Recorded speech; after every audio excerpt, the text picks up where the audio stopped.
السلام عليكم ورحمة الله.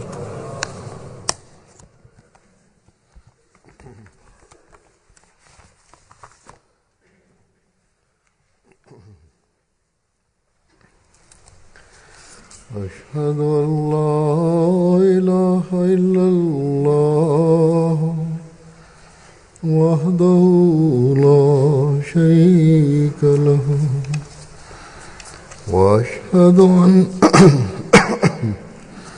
وأشهد أن محمدا عبده ورسوله.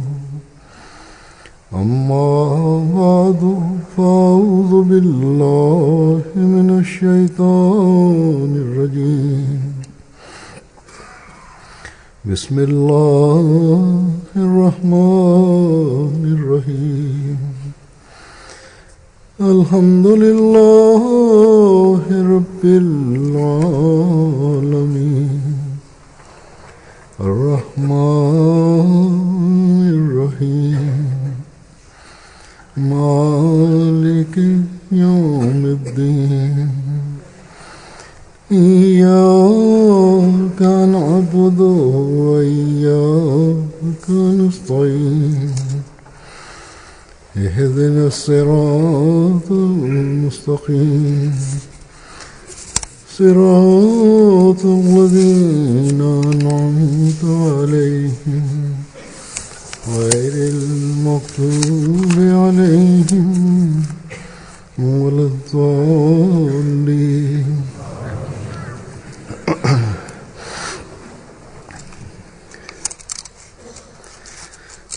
बाज़ लोग समझते हैं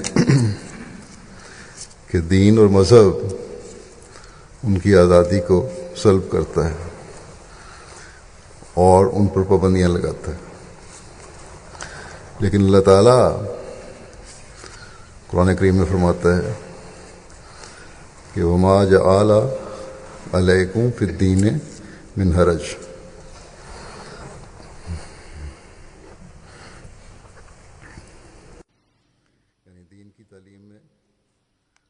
Sebagian orang beranggapan bahwa agama merampas kebebasan mereka dan memberatkan mereka. Namun Allah Ta'ala berfirman di dalam Al-Quran Karim, وَمَا جَعَلَ عَلَيْكُمْ فِي الدِّينِ مِنْ حَرَجٍ.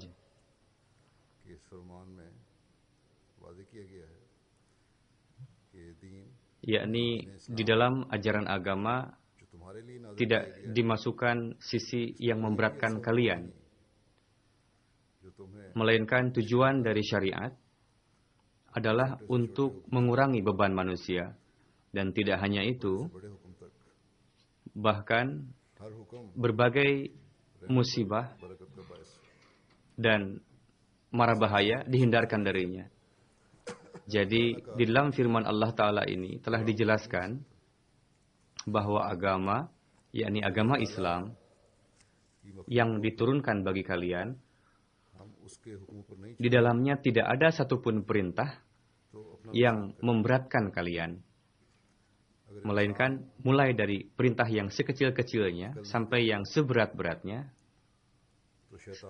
Setiap perintah, setiap hukum itu memberikan rahmat dan keberkatan. Jadi kelirulah pemikiran manusia tadi, karena firman Allah Ta'ala tidak mungkin keliru. Jika sebagai makhluk Allah Ta'ala kita tidak berjalan di atas perintah Allah Ta'ala, maka berarti kita akan merugikan diri sendiri. Jika manusia tidak berpikir, tidak menggunakan akalnya, maka setan yang dari sejak permulaan telah berjanji dengan mengatakan bahwa aku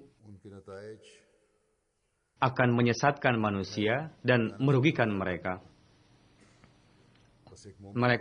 Setan akan menjatuhkan manusia ke dalam lubang kehancuran. Jadi, jika kita ingin terhindar dari serangan setan, maka penting bagi kita untuk beriman kepada perintah Allah Ta'ala.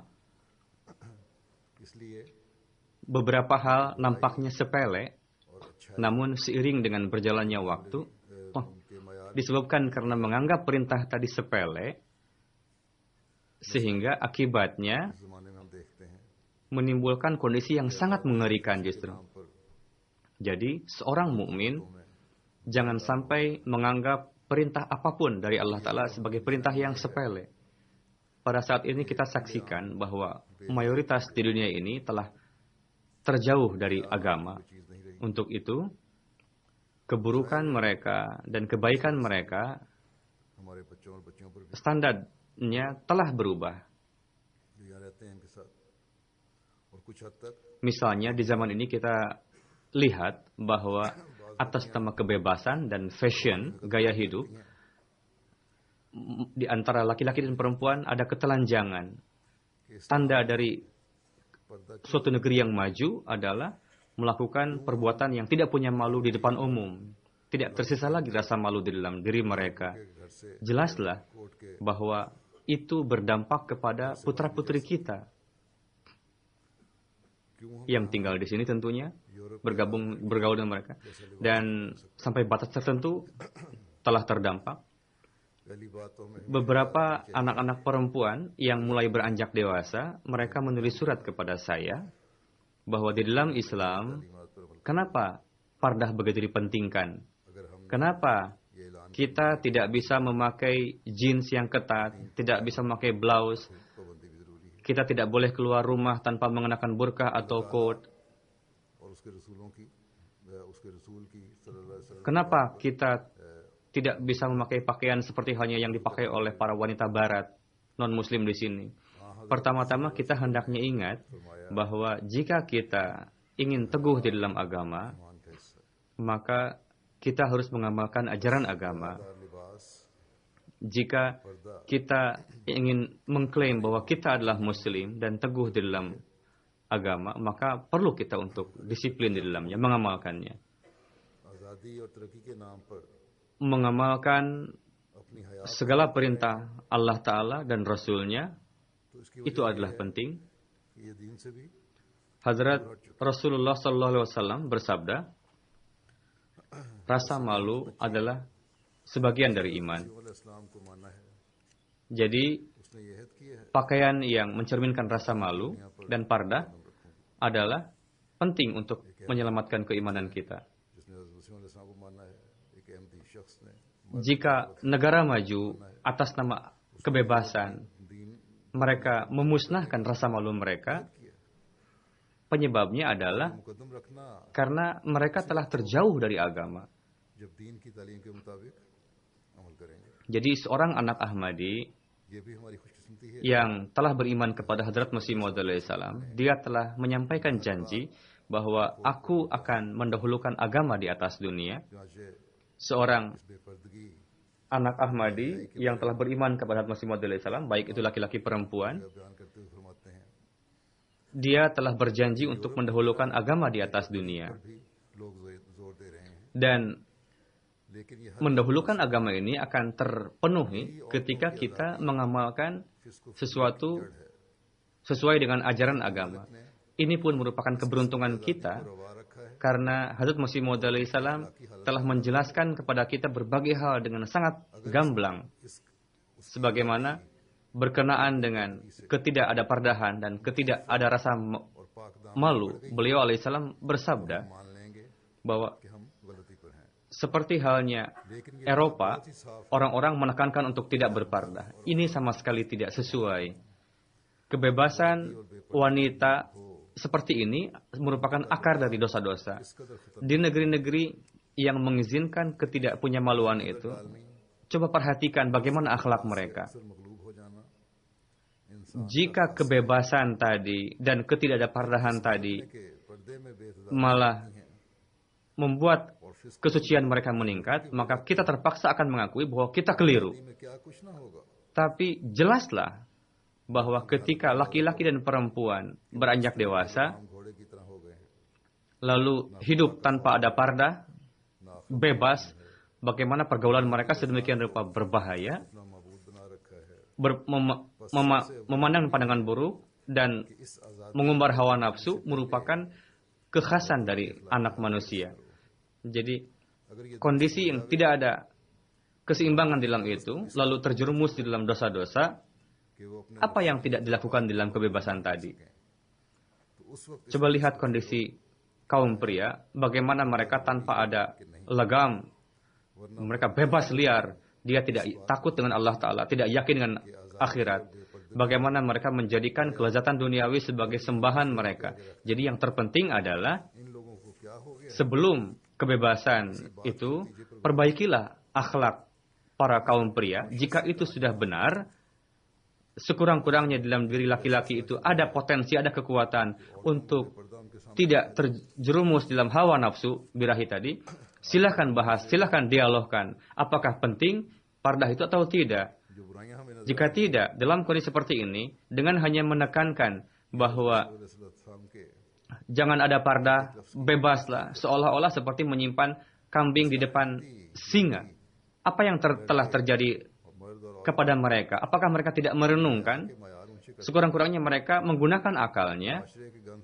Apakah kondisi pria mereka sudah mendapatkan islah? Sehingga jika diletakkan wanita yang tidak berparah di hadapan mereka, itu akan selamat saja. Coba lihat kondisi masyarakat saat ini. Keburukan yang nampak kepada kita pada saat ini justru menggenapi setiap kata yang diungkapkan oleh Hadrat Masih Maud alaihi salam barusan. Jadi setiap wanita Ahmadi, laki-laki Ahmadi, mereka harus meninggikan standar rasa malu mereka dan berupayalah untuk terhindar dari keburukan, kekotoran masyarakat sosial. Jangan sampai hal ini menjadi kurang pede. Kenapa perlunya pardah? Kenapa pardah perlu? Kenapa kita tidak bisa memakai jeans yang ketat, blouse? Para orang tua, khususnya tugas para ibu untuk menekankan, mendidik anak-anaknya dari sejak kecil sesuai dengan ajaran Islam, menjelaskan berkenaan dengan pentingnya untuk terhindar dari keburukan masyarakat. Baru anak keturunan kita akan bisa teguh di dalam agama dan akan terhindar dari racun yang merajalela di dalam lingkungan masyarakat. Dengan tinggal di negeri-negeri yang seperti ini, yang maju, menjalinkan anak-anak dengan agama, sangatlah perlu sekali jihad yang besar untuk menjaga anak-anak dari keburukan tadi. Untuk itu, perlu bagi kita untuk memperlihatkan suri tauladan kepada anak-anak kita. Lalu, ada seorang anak perempuan Ahmadi menulis surat kepada saya bahwa saya telah belajar dan saya ingin untuk belajar, untuk bekerja di bank. Saya ingin bertanya kepada Huzur, apakah jika di bank tadi dilarang untuk menggunakan pardah atau hijab dan tidak bisa memakai coat, burka, apakah saya tetap bisa bekerja di bank tersebut?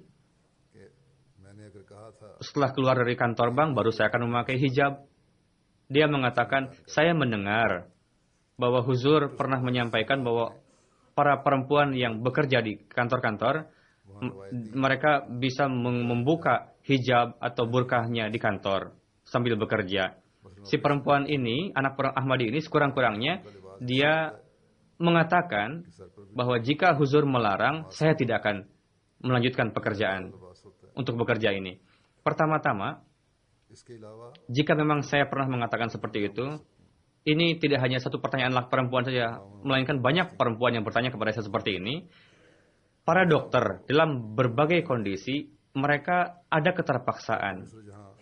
Sehingga sulit untuk melanjutkan pekerjaannya dengan memakai burka. Misalnya ketika dokter mengoperasi pasien, pakaiannya harus memakai topi, harus memakai masker, harus memakai pakaian seragam yang longgar, dokter ini. Selain itu, dokter juga selain itu, kondisi seperti itu, dokter bisa menggunakan pardah, burka. Di Rabuah ada dokter kita, Dokter Hamidah namanya. Beliau senantiasa menggunakan pardah dengan benar. Dokter Nusrat Jahan juga, beliau biasa memakai pardah dengan baik. Beliau pun menuntut ilmu di sini di London. Dan setiap tahun beliau berkunjung ke Eropa, ke London di sini untuk mematangkan penelitian beliau. Namun beliau senantiasa menggunakan pardah dengan baik. Bahkan beliau menggunakan pardah lebih dari yang seharusnya. और लेबोरेटरी में वहाँ Sebagai akibatnya, tidak ada satu orang pun yang melontarkan keberatan kepada beliau, tidak juga pekerjaan beliau, tidak juga itu berdampak kepada keahlian beliau di dalam bidang kedokteran. भी उन्होंने टोपी Ketika beliau pun sering melakukan operasi, वो पर्दा jika memang ada niat di dalam hati, इस्लाम ने हुक्म दिया। maka akan ada saja jalan keluar untuk tetap teguh di dalam ajaran agama. Begitu juga saya pernah mengatakan kepada para wanita yang melakukan penelitian, jika memang ada anak yang sangat cerdas, dia tengah melakukan penelitian, sehingga dia bekerja di laboratorium dan wajib untuk menggunakan pakaian yang khusus, bisa memakai pakaian tersebut. और makeup Silahkan, bila perlu tidak perlu pakai hijab, karena harus memakai topi. करना चाहिए। Tapi ketika keluar dari ruangan kantor laboratorium, dia harus menggunakan parda sesuai dengan yang diperintahkan oleh Islam. और पर्दे का Bekerja di bank bukanlah pekerjaan yang menuntut suatu. हयादार लिबास Untuk itu, bagi pekerjaan yang umum, tidak diizinkan untuk membuka pardahnya. तो फिर अपने हयादार लिबास में भी कई Karena pekerjaan yang seperti itu bukanlah pekerjaan memerlukan seragam yang khusus dalam pekerjaan yang seperti itu. Jadi, hendaknya diingat bahwa untuk mencerminkan rasa malu tadi perlu pakaian yang menunjang seperti itu. बड़ी हुई है कि किस तरह Dan pardah yang digunakan pada saat ini चलने वाले merupakan bagian dari pakaian yang mencerminkan rasa malu tadi. Jika memang kita ada kelonggaran di dalam kepardah, maka Switzerland akan एक लड़की melontarkan banyak alasan, lalu merubah-rubah standar pardah tadi. Lalu kita akan terwarnai oleh lingkungan masyarakat. Di sini sudah करता है school betul-betul menyebar ketidakpunyamaluan. Dan dunia मुझे इसकी sedang berusaha keras saat ini untuk mengganggu human rights वाले mengganggu orang-orang yang teguh di dalam agamanya, khususnya orang-orang muslim. Bagaimana dunia berupaya untuk menjauhkan orang-orang muslim dari agamanya. पैदा करो Di Switzerland ada seorang perempuan yang हक तो है mengadukan ke pengadilan bahwa issue नहीं है saya dipaksa untuk जिसके लिए berenang dengan हक में फैसला दिया जाए kaum pria di sekolah. जहां इस्लाम की तालीम और औरत की हया का मामला आया Tolong izinkan saya supaya saya hanya berenang dengan perempuan saja. आने लग जाती है Dalam hal ini pihak hak asasi हालात में manusia yang mereka mengklaim membela hak asasi, mereka mengatakan, oke, kamu ingin supaya kamu dipisahkan dari kaum pria ketika berenang, memang itu hak kamu, tapi ini kan bukan permasalahan yang besar, kata mereka. तो फिर बच्चे Yang untuknya kamu dimenangkan dalam लिबास पूरा होता है hak ini, कहते हैं जिसे आज di mana ajaran Islam वो पहन कर berkenaan dengan ras,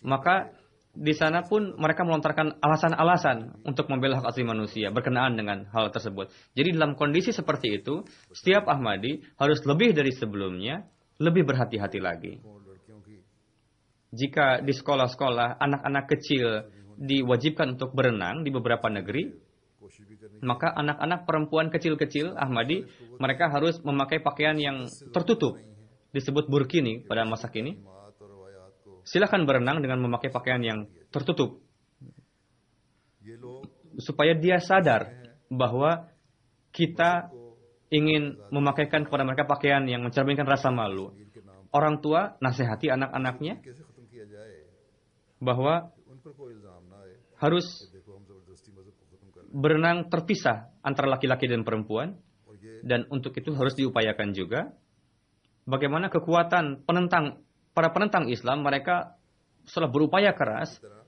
untuk मीठे अंदर menghilangkan hukum-hukum Islam dari dada umat muslim.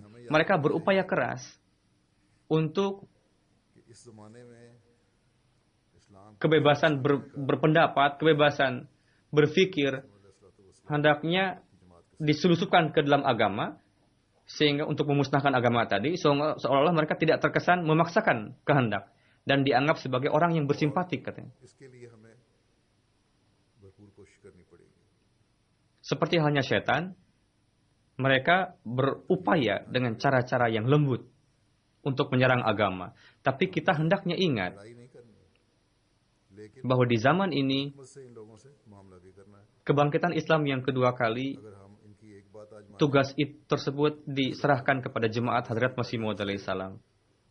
तो फिर आहिस्ता आहिस्ता हमारी बहुत सी बातों पर बहुत सारी तालीमात Dan untuk itu की चली जाएंगी। kita harus berupaya keras हमें दुआओं पर भी जोर देना चाहिए कि अल्लाह ताला dan terpaksa kita menanggung derita dalam hal ini, kesulitan. भी दे। Kita bukan berkelahi, melainkan अगर हम tempuhlah cara-cara tersebut dengan penuh hikmah kepada mereka. Jika kita mengikuti keinginan mereka yang berkaitan dengan ajaran agama, maka perlahan-lahan इस्लाम की तालीमात नहीं banyak sekali hal-hal ajaran Islam akan terus dilarang इस्लाम oleh mereka. फरमाते हैं Kita harus berupaya berdoa dengan keras supaya Allah Ta'ala memberikan taufik kepada kita untuk bisa melawan बुज़दिल होता है। jeratan setan ini. Dan supaya Allah Ta'ala menolong kita गुनाहों से मतलब jika kita teguh di dalam kebenaran. खौफज़दा रहता है। Dan memang seperti itu, maka Sadiq इंसान की तरह दिल suatu ketika akan pasti kita akan mendapatkan kesuksesan. Ajaran Islam akan unggul di dunia ini. नहीं दे सकता। Insya Allah. Hadrat Masih Maud alaihissalam bersabda dalam satu kesempatan, di dalam kebenaran ada keberanian. खुशी खुश Orang yang berdusta, pengecut. और उसके हासिल न हो। हर खुश Dia yang kehidupannya kotor dan terjerumus dalam kekotoran, साथ ही लगे रहते dia senantiasa takut. यही हाल Dia tidak bisa bertarung, bertanding. Dia tidak bisa memperlihatkan kejujuran seperti hanya orang yang jujur, tidak bisa menzahirkan kebenaran. कि अपना हिसाब साफ Dan dia tidak bisa memberikan bukti kesuciannya. Coba silakan perhatikan permasalahan duniawi. करे Siapa फिर किसी से खौफ न खाए। yang sedikit saja Allah Ta'ala memberikan kapasitas, अल्लाह से परहेज lalu dia tidak ada orang yang dengki kepadanya. हो जावे। Setiap kapasitas seperti itu pasti ada orang yang dengki. Dan itu selalu menempel. Inilah perkara duniawi. सिर्फ इंसानी कोशिश कुछ बना नहीं सकती। Syaitan pun merupakan musuh dari islah. Jadi manusia hendaknya शामिल हाल न bersikap lurus, jujur, इंसानों ज़ईफ़ा dan luruslah dengan Allah Ta'ala. से पुर है Carilah keridhaan Allah Ta'ala. Janganlah takut kepada siapapun. Dan janganlah pedulikan siapapun. करनी चाहिए Jauhilah perkara-perkara की तौफीक अता करे। yang bisa menjerumuskan kita ke dalam azab. Namun, semua ini tidak akan didapat tanpa के साथ taufik ilahi. हम दुनिया Hanya upaya manusia saja tidak akan membuat apa-apa. इसके लिए Sebelum ada karunia Allah Ta'ala menyertai. Khuliqal insanu dha'ifa. हमें याद रखना चाहिए Jadi, insan adalah tidak berdaya, lemah. Dia dipenuhi kelemahan, kesulitan mengepungnya di berbagai penjuru. Dan hendaknya berdoa supaya Allah Ta'ala memberikan taufik untuk bisa melakukan kebenaran. Dan dukungan gaib senantiasa kita warisi. Amin. Jadi seiring dengan doa, शुमार कांट छांट हो चुकी kita harus meyakinkan dunia. Untuk itu, जो अब तक महफूज है उनमें jalinlah ikatan yang kokoh dengan Allah Ta'ala. Kita hendaknya ingat की तालीमात bahwa agama-agama lain bukanlah untuk selama-lamanya. बगैर किसी ऐसा Mereka, agama-agama itu telah datang pada waktunya पर अमल करने की कोशिश dan telah memenuhi tujuan tarbiyat इस पर कायम di dalamnya, lalu selesai, berakhir agama tersebut. Untuk itu banyak sekali dalam agama-agama mereka, dalam kitab-kitab agama mereka, करते हो berbagai macam perubahan. Namun Islam tidak seperti itu. Islam adalah untuk selama-lamanya. Ajaran Al-Quran Karim इस्लाम कोई ऐसा मजहब नहीं berlangsung sampai hari kiamat. जो गलत किस्म की Untuk itu, tanpa ada rasa kurang percaya diri, berupayalah untuk mengamalkan ajaran Islam. Dan तालीमात में नरमी के पहलू भी हैं इसमें। teguh di dalamnya, kita senantiasa teguh di dalamnya. मरीज की Dan बाद मरीज ऐसे हैं kita pun harus sampaikan kepada orang lain bahwa apa yang kalian sampaikan ini, apa yang kalian katakan, ini adalah bertentangan dengan kehendak Allah Ta'ala. और इंसानी जान को तकलीफ Dan ini akan membawa manusia kepada kehancuran. पहला मकसद है। Islam bukanlah agama yang तभी तो इस्तरार और मजबूरी की melawan, मुर्दार और सूर के melainkan sesuai dengan keperluan. लेकिन सिर्फ di dalam Islam pun ada sisi kehalusan, kelembutan, seperti yang saya katakan, seperti dokter misalnya, untuk pasien, orang yang sakit, pasien pun harus memperlihatkan, dicek oleh dokter, tidak ada kekerasan dalam hal ini. Tujuannya adalah untuk menyelamatkan nyawa manusia dan mengeluarkan manusia dari kesulitan, penyakit. Itu tujuan utama dari proses pengobatan tadi. Untuk itu, di dalam kondisi yang darurat, diizinkan bagi manusia untuk memakan bangkai atau daging babi. Namun, tujuannya hanya untuk menyelamatkan jiwa saja. Begitu juga bisa digunakan alkohol untuk obat ketika darurat. Namun, bagaimana cara-cara yang digunakan oleh syaitan untuk menggiring kita, tujuannya adalah supaya secara perlahan-lahan batas-batas agama itu dimusnahkan dari kita. Dan agama ini ingin mereka musnahkan. Dan kita harus berjihad untuk melawan hal tersebut. Dan itu akan dilakukan, akan tergenapi jika kita mengamalkan, mengunggulkan, mementingkan ajaran Islam dalam berbagai hal. Dan tunduk di hadapan Allah Ta'ala. Supaya kita sukses dengan bantuan Allah Ta'ala. Pada zaman Hazrat Masih Maud alaihissalam, bukanlah jihad dengan menggunakan pedang, melainkan islah diri, jihad islah diri. Di dalam negara-negara yang maju, umat Islam yang tinggal di dalamnya, khususnya, dan umat Muslim yang tinggal di dunia, di negeri-negeri lain, khususnya Ahmadi, saya katakan kepada mereka, supaya kesetiaan kepada negeri dan berkorban demi negeri dan untuk kemajuan negeri dalam corak apapun, kita harus berupaya untuk sampai pada martabat yang tinggi. Ketika ini terjadi, maka kekuatan syatani pun akan hilang. Umat Muslim adalah orang yang membawa kepada kemajuan negara, bukanlah orang yang menentang negara, orang bertabrakan dengan negara, bukan.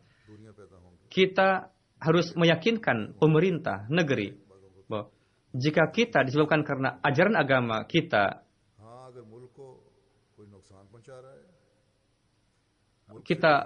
melarang diri sendiri untuk dari satu perbuatan, maka bukanlah tugas pemerintah atau negara untuk ikut campur dalam hal tersebut. Jika ikut campur pemerintah, maka akan timbul kekisruhan. Orang tempatan, baik orang yang hijrah ke negeri tersebut, akan timbul kejauhan. Karena memang jika ada orang yang ingin merugikan suatu negara, ada yang membangkang, memberontak, ada yang menyebarkan kedustaan di negeri, maka adalah hak pemerintah untuk menangkap orang seperti itu dan menghukumnya. Namun, pemerintah tidak punya hak untuk melarang seseorang untuk melakukan ajaran agamanya. Jika kalian melakukan seperti ini, maka akan terjadi kekisruhan. Kita, para Ahmadi, hendaknya ingat bahwa zaman ini adalah zaman yang sangat berbahaya. Syaitan menyerang kita dari berbagai sisi dengan dahsyatnya. Jika umat Muslim, khususnya para Ahmadi, baik laki-laki maupun perempuan, jika kesemuanya tidak berupaya untuk menegakkan kehormatan agama ini, maka tidak ada jaminan bagi kita untuk terselamat. Kita akan dicengkram oleh Allah Ta'ala lebih parah lagi dari yang lainnya. Karena kita telah memahami kebenaran, dan Masih Maud Islam telah menasihati kita. Namun begitu, meskipun demikian, kita tidak mengamalkannya. Jadi, jika kita ingin menyelamatkan diri kita dari kehancuran, maka seiring dengan mengamalkan ajaran Islam, kita perlu untuk hidup di dunia ini dengan penuh percaya diri Jangan kalian beranggapan bahwa negeri yang maju ini, bahwa kemajuan negeri yang maju ini betul-betul jaminan bagi kemajuan kita. Jangan, dan dengan berjalan dengan negeri ini kita akan langgeng katanya. Kemajuan negeri-negeri yang maju ini telah sampai kepada kehebatannya. Kondisi akhlak mereka, perbuatan mereka membawa mereka kepada kehancuran justru. Dan tanda-tanda itu telah nampak jelas. Bagaimana mereka justru memanggil, menyeru kemarahan Allah Ta'ala dan menyeru kepada kehancuran mereka sendiri. Jadi dalam kondisi seperti ini, berdasarkan kasih sayang kepada umat manusia, kita harus perlihatkan mereka kepada jalan yang lurus dan berupaya untuk menyelamatkan mereka. Alih-alih kita malah terwarnai oleh mereka. Jika tidak, mereka tidak terislah, jika tidak mendapatkan islah, karena ketakaburan tadi, nampaknya memang sulit, maka kemajuan dunia di masa yang akan datang, bangsa-bangsa akan berperan, yakni bangsa-bangsa yang menghormati akhlak dan agamanya. Jadi, seperti yang saya katakan tadi, khususnya para pemuda, perlu bagi mereka untuk merenungkan ajaran agama. Jika kita terpengaruh oleh dunia, alih-alih kita mengikuti dunia, justru kita harus membuat dunia ini mengikuti kita. Seperti yang saya katakan tadi berkenaan dengan pardah. Karena itu saya ingin katakan di sini, dan saya sangat sesalkan dalam hal ini, ada beberapa orang yang mengatakan bahwa apakah untuk kemajuan Islam dan Ahmadiyah hanya pardah saja yang diurus-urus? Ajaran ini sudah basi, katanya. Jika kita ingin melawan dunia, maka kita harus meninggalkan hal-hal seperti ini, yakni pardah dan sebagainya. Nauzubillah. Namun, harus jelas bagi orang-orang seperti ini, bahwa jika kalian terus melangkah, mengikuti orang-orang duniawi, dan kalian hidup seperti gaya mereka, maka alih-alih kalian menguasai dunia, justru kalian akan terjerumus di dunia ini. Salat-salat kalian pun akan hanya tinggal tradisi saja. Jika kalian ada kebaikan atau ibadah, kebaikan, maka itu hanya tradisi saja nanti sisanya. Jadi,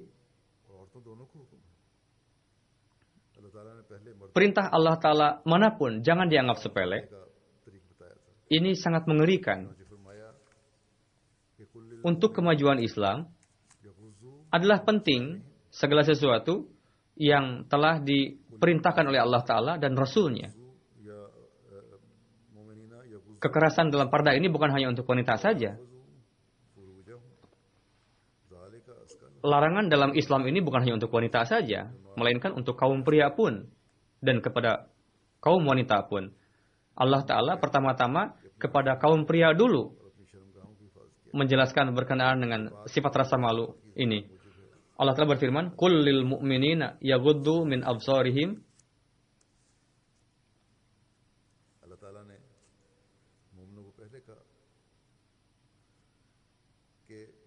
wa yahfazu furujahum dzalika azka lahum innallaha khabirum bima yasnaun." Surah An-Nur ayat ke-30. Artinya, katakanlah kepada orang-orang laki-laki yang beriman, hendaklah mereka menahan pandangannya dan memelihara kemaluannya. Yang demikian itu adalah lebih suci bagi mereka. Sesungguhnya Allah Ta'ala maha mengetahui apa yang mereka perbuat. Allah Ta'ala telah mengatakan kepada mukmin laki-laki untuk menundukkan pandangan mereka. Kenapa? Karena hal itu lebih suci bagi mereka. Jika tidak ada kesucian, maka tidak akan mendapatkan Allah Ta'ala. Tidak akan meraih Allah Ta'ala. Jadi sebelum menasihatkan wanita untuk berpardah, Allah Ta'ala menasihatkan kepada kaum pria, yakni segala sesuatu yang bisa mengumbar hawa nafsu kalian, tinggalkanlah itu. Melihat lawan jenis dengan pandangan yang kotor, lalu chatting dengan non-muhrim dengan bebas, itu nonton film yang buruk, itu tidak akan memberikan kesucian. Berkenaan hal itu, Hazrat Masih Maud Islam bersabda dengan sangat jelas. Beliau bersabda, ini firman Allah Ta'ala lah yang dengan jelasnya menjelaskan berkenaan batas-batasan khusus maupun umum kepada kita, dan adab insaniat dan akhlak yang suci, perbuatan yang suci telah diajarkan kepada kita. Dialah yang telah mendukung dengan sempurna berkenaan anggota badan kita. Kullil mu'minina yaghuddu min absarihim wa yahfazu furujahum dzalika azka lahum. Yakni orang mukmin hendaklah menundukkan pandangannya dari yang non muhrim dan setiap yang tidak layak untuk dilihat, didengar, jauhilah itu. Inilah cara-cara yang bisa memberikan kesucian kepada mereka, yakni hati mereka akan terhindar dari hal-hal yang hawa nafsu. Karena sesuatu yang bisa menimbulkan fitnah itu adalah anggota-anggota tubuh tadi. Bagaimana Al-Quran Syarif menekankan kepada kita untuk terhindar dari hal seperti itu. Jadi orang yang beriman untuk menjaga mata mereka, telinga mereka, hidung mereka, dan menjaga itu dari kesucian. Lalu berkenaan dengan ghaddu basar, menundukkan pandangan, melihat yang bukan muhrim dan menyelamatkan diri sendiri untuk itu, dan melihat dengan pandangan liar, dalam bahasa Arab disebut dengan ghaddu basar, yakni melihat dengan mata setengah, tidak hanya selebihnya yang dihalalkan, yang dibolehkan, silakan melihat dengan jelas. Itu disebut dengan ghaddu basar. yakni setiap orang yang bertakwa, yang ingin menjaga kesucian hatinya, dia hendaknya jangan seperti hewan untuk memandang kemana saja dengan pandangan liar, melainkan untuk itu di dalam kehidupan yang beradab itu perlu untuk membiasakan menundukkan pandangan. Inilah kebiasaan yang suci, yang berberkat, yang dengannya kondisi tabi'i, alami tadi akan berubah menjadi kondisi akhlaki. Dan inilah akhlak yang disebut dengan ihsan dan ifat. Lalu beliau bersabda lebih jelas lagi, katakanlah kepada umat mukmin, orang yakni tutuplah mata kalian dari melihat yang tidak layak. Jangan juga melihat dengan bebas, dengan liar, tanpa hambatan. Jadi, janganlah melihat dengan mata penuh. Jangan juga dengan pandangan syahwat, ataupun dengan pandangan yang bukan syahwat. Karena melakukan demikian, pada akhirnya akan tergelincir. Jadi, dengan pandangan yang liar, tidak bisa mendapatkan kesucian. Dan pada akhirnya akan mendapatkan cobaan. Dan hati tidak akan bisa menjadi suci sebelum mata suci. Dan mata azka yang perlu untuk para pencari kebenaran itu tidak akan bisa diraih jika kita demikian. Jadi seluruh lubang-lubang yang ada di dalam tubuh yang bisa melaluinya bisa masuk keburukan, maka jagalah itu. Ayat yang dijelaskan barusan, alat-alat syahwat, telinga, hidung, wajah, semuanya termasuk di dalamnya. Coba perhatikan semua ajaran ini betapa indahnya dan tidak berlebihan, betul-betul bijak dan adil. Orang yang membaca ayat ini seketika itu akan mengetahui bahwa orang yang supaya manusia jangan terjerumus di dalam fitnah dan jangan sampai ada yang tergelincir di dalamnya. Jadi inilah ajaran Islam bagi kaum pria. Pertama-tama, dia dilarang lalu memerintahkan kepada kaum wanita, setelah melakukan kehati-hatian tersebut, kalian pun harus menjaga pardah kalian. Dan di negeri-negeri ini yang betul-betul ketidakpenyamaluan sudah betul-betul merajalela, bagaimana kita bisa mengatakan bahwa pardah ini tidak penting? Dengan tidak berhijab tadi akan timbul banyak sekali keburukan. Kita harus berupaya keras untuk terhindar darinya. Dari itu jelas juga bahwa jika wanita tidak diizinkan untuk berenang dengan laki-laki, begitu juga kepada laki-laki tidak diizinkan untuk berenang dengan lawan jenis perempuan non-muhrim. Jadi larangan ini tidak hanya untuk perempuan saja, melainkan untuk laki-laki juga. Laki-laki pun diperintahkan untuk menundukkan pandangan ketika melihat non-muslim, dan itu digambarkan kehormatan perempuan. Jadi ajaran Islam penuh dengan hikmat di dalamnya. Dan kemungkinan untuk terjadi keburukan itu dijauhkan oleh Islam. Di Jerman, pada jalsah yang lalu, saya menyampaikan pidato berkenaan dengan perbedaan laki-laki dan perempuan, tanggung jawab mereka, pekerjaan mereka, begitu juga hak-hak wanita. Ada seorang wanita Jerman mengatakan kepada saya bahwa saya telah mendengarkan pidato Anda sepenuhnya. Pertama-tama sebelumnya saya beranggapan bahwa Islam merampas hak wanita. Namun setelah saya mendengarkan pidato Huzur, saya baru tahu bahwa Islam kehormatan manusia, wanita dan hak-haknya, kehormatannya dijelaskan secara detail oleh Islam dan masuk sampai ke kedalaman. Jadi seorang wanita Ahmadi, laki-laki, jangan sampai merasa tidak pede dalam hal ini. Ajaran Islamlah sebetulnya yang akan menarik dunia ini kepada kedamaian dan membawa kepada Allah Ta'ala.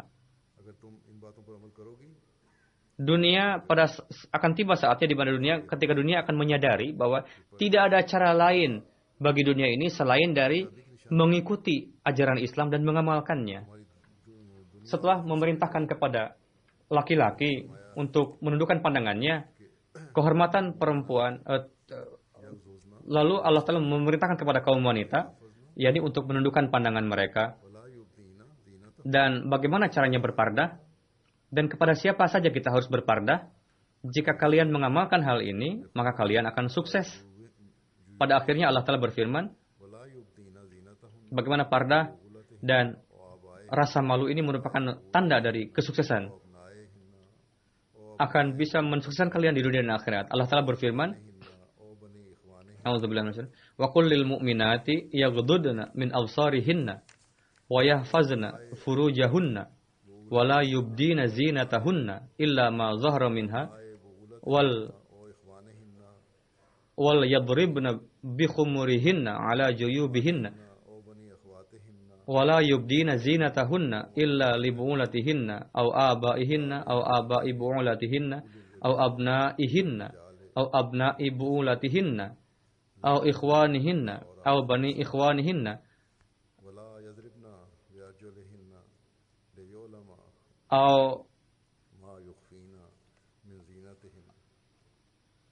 bani akhwatihinna aw nisaihinna aw ma malakat aymanuhunna awit tabi'ina ghairi ulil irbati minar rijali awit tifli alladzina lam yazharu ala auratin nisa'i wala yadribna bi arjulihinna liyu'lama ma yukhfina min zinatihinna wa tubu ilallahi jami'a ayyuhal mu'minuna la'allakum tuflihun. Surah An-Nur ayat ke-31. Katakanlah kepada wanita yang beriman, hendaklah mereka menahan pandangannya dan kemaluannya, dan janganlah mereka menampakkan perhiasannya, kecuali yang biasa nampak daripadanya, dan hendaklah mereka menutupkan kain kudung ke dadanya, dan janganlah menampakkan perhiasannya, kecuali kepada suami mereka, atau ayah mereka, atau ayah suami mereka, atau putra-putra mereka, atau putra-putra suami mereka, atau saudara-saudara laki-laki mereka, atau putra-putra saudara lelaki mereka, atau putra-putra saudara perempuan mereka, atau wanita-wanita Islam, atau budak-budak yang mereka miliki, atau pelayan-pelayan laki-laki yang tidak mempunyai keinginan terhadap wanita, atau anak-anak yang belum mengerti tentang aurat wanita. Dan janganlah mereka memukulkan kakinya agar diketahui perhiasan yang mereka sembunyikan. Dan bertobatlah kamu sekalian kepada Allah, hai orang-orang yang beriman, supaya kamu beruntung.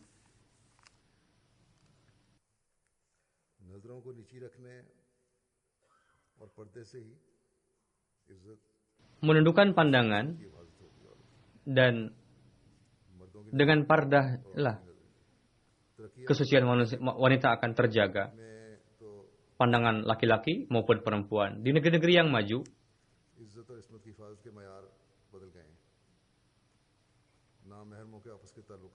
standar untuk menjaga kesucian tadi telah berubah. Bagaimana pergaulan dengan yang bukan muhrim? Jika laki-laki dengan perempuan sama-sama suka, maka tidak disebut zina. Jika bertentangan dengan suka sama suka, maka itu disebut dengan zina. Jika sudah degradasi seperti ini, maka seorang mukmin harus lebih lagi berdoa kepada Allah Ta'ala untuk terjaga kesuciannya. Orang yang melontarkan keberatan kepada Islam, mereka mengatakan bahwa dengan menghijab manusia, dengan mempardah manusia, berarti merampas hak wanita katanya. Dan perempuan yang masih mentah pikirannya, mereka pun terpengaruh dari itu. Maksud dari pardah Islam bukanlah memasukkan ke dalam penjara, melainkan seperti halnya wanita dimasukkan ke dalam satu ruangan yang tertutup. Tujuan pardah adalah menjaga rasa malu tadi, kemaluan tadi. Hazrat Masih Maud alaihissalam jadi menjaga untuk memelihara rasa malu.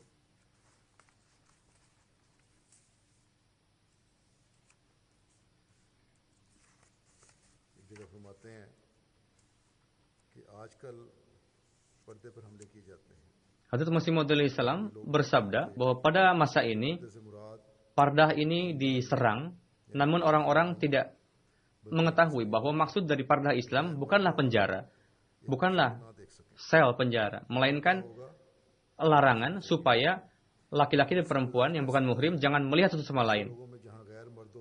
Jika ini dilanggar, maka akan tergelincir.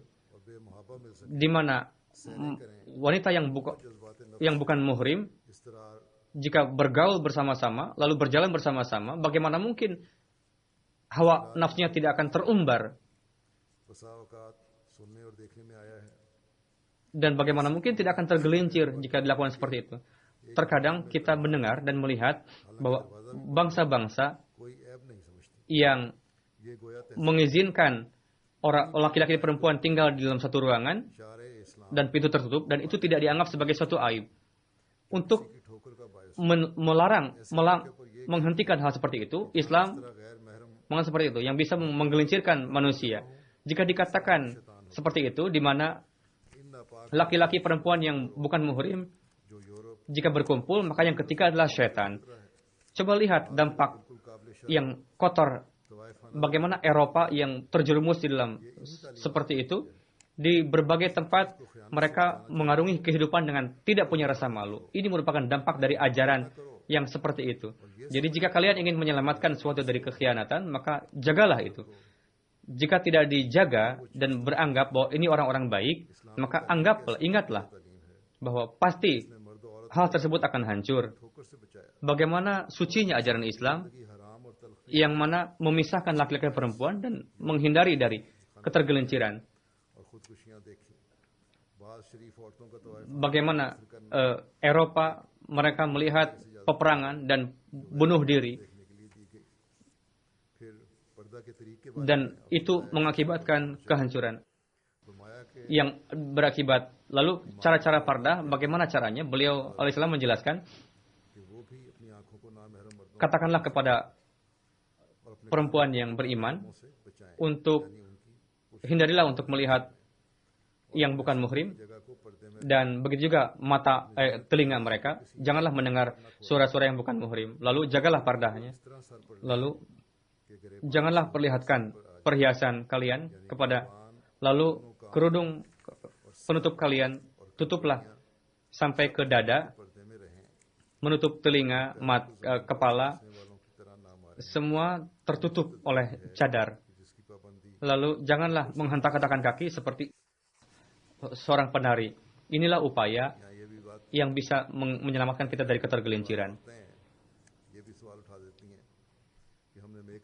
Perlu saya jelaskan di sini, sebagian wanita menyampaikan pertanyaan bahwa kami telah bermake up. Jika kita menutup wajah, katanya, maka make up kami akan rusak. Bagaimana berpardah? Katanya. Pertama-tama, jika kita tidak make up, sekurang-kurangnya pardah harus sesuai dengan yang dijelaskan oleh Masih Maud Salam tadi, yakni wajah, mulut tertutup. Jadi jika bermake up, ya tetap saja harus ditutup. Mereka harus berpikir bahwa jika kita berjalan di jalan perintah Allah Ta'ala, apakah kita akan ingin menutup perhiasan kita atau memperlihatkan make up kita kepada dunia? Perintah untuk menzahirkan perhiasan kita adalah kepada orang-orang yang dekat, kerabat dekat kepada kita. Saudara, saudari, suami, ayah, anak-anak, silakan untuk tidak berpardah di hadapan mereka. Jika memang mau make up, silakan bermake up di hadapan mereka yang memang muhrim, tidak untuk yang non-muhrim. Jelas Allah telah jelaskan di dalam Al-Quran Karim tadi. Dan seluruh jalinan kekerabatan dan perhiasan tadi adalah yang zahir dengan sendirinya yang boleh diperlihatkan itu, yakni wajah, bentuk tubuh. Itu maksudnya perhiasan. Bukan maksudnya kita pun memakai jeans ketat di hadapan yang muhrim juga, atau pakaian yang setengah telanjang di hadapan mereka. Bukan seperti itu. Pardah itu adalah untuk yang muhrim juga. Jadi begitu juga saya ingin katakan kepada para mubalik dan istrinya, mereka harus berhati-hati dalam pakaian mereka, dalam pandangan mereka, karena istri dari murabbi atau mubalik merupakan mubalik juga. Dan dalam berbagai hal, dia harus memperlihatkan suri tauladan yang luhur kepada anggota. Semoga para mubalik, laki-laki, perempuan, mereka bisa menjadi orang-orang yang menegakkan rasa malu, pardah dengan setinggi-tingginya, dan supaya hukum-hukum Islam itu dijalankan. Amin.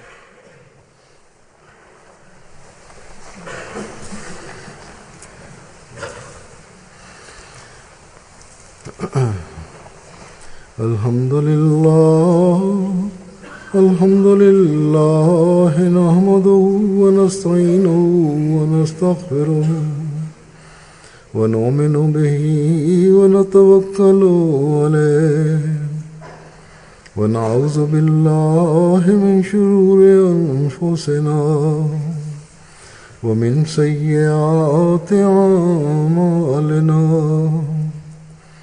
من يهده الله فلا مضل له ومن يضلل فلا هادي له ونشهد أن لا إله إلا الله ونشهد أن محمدا عبده ورسوله. عباد الله رحمكم الله إن الله يأمر بالعدل والإحسان وإيتاء ذي القربى وينهى عن الفحشاء والمنكر والبغي يعظكم لعلكم تذكرون. اذكروا الله يذكركم وادعوه يستجب لكم ولذكر الله أكبر.